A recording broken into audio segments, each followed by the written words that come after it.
This is Aldous Huxley, a man haunted by a vision of hell on earth.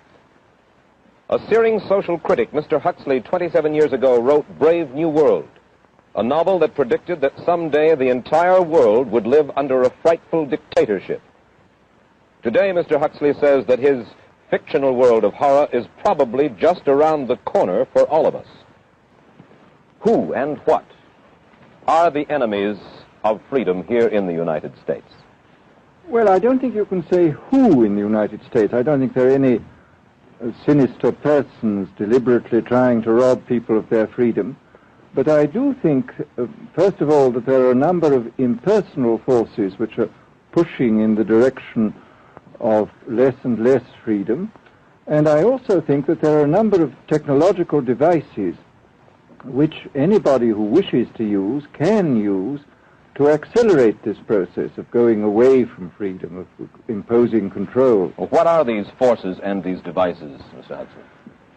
I should say that there are two main impersonal forces. The first of them is not exceedingly important in the United States at the present time, though very important in other countries. This is the force which in general terms can be called overpopulation, the mounting pressure of population pressing upon existing resources.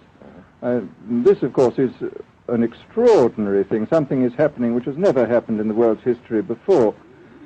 Well, in a number of ways. That in the underdeveloped countries, actually the standard of living is at present falling, that people have less to eat and less goods per capita than they had 50 years ago.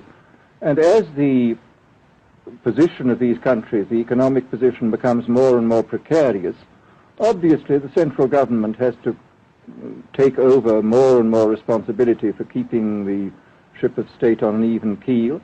And then, of course, you're likely to get social unrest under such conditions, with again an intervention of the central government. So that I think one sees here a pattern which seems to be pushing very strongly towards a totalitarian regime. And unfortunately, as in all these underdeveloped countries, the only highly organized political party is the Communist Party, it looks rather as though they will be the heirs to this unfortunate process, that they will step into the position of power, actually. I mean, one has to look at it, of course, from a biological point of view.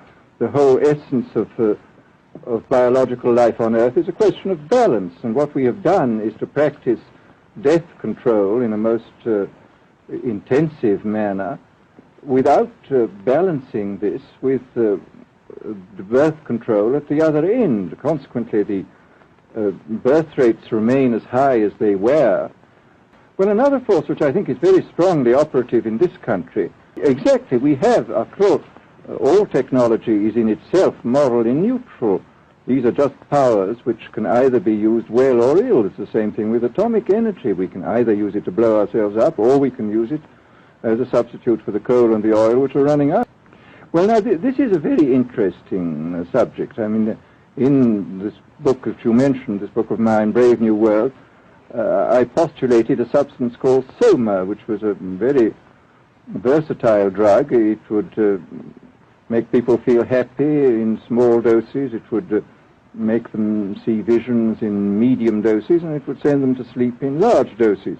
Well, I don't think such a drug exists now, nor do I think it will ever exist, but we do have drugs which will do some of these things, and I think it's quite on the cards that we may have drugs which will profoundly change our mental states without doing us any harm. I mean, this is the pharmacological revolution which has taken place, that we have now powerful mind-changing drugs which, physiologically speaking, are almost costless. I mean, they are not like opium or like cocaine, which do change the state of mind, but leave terrible results physiologically and morally.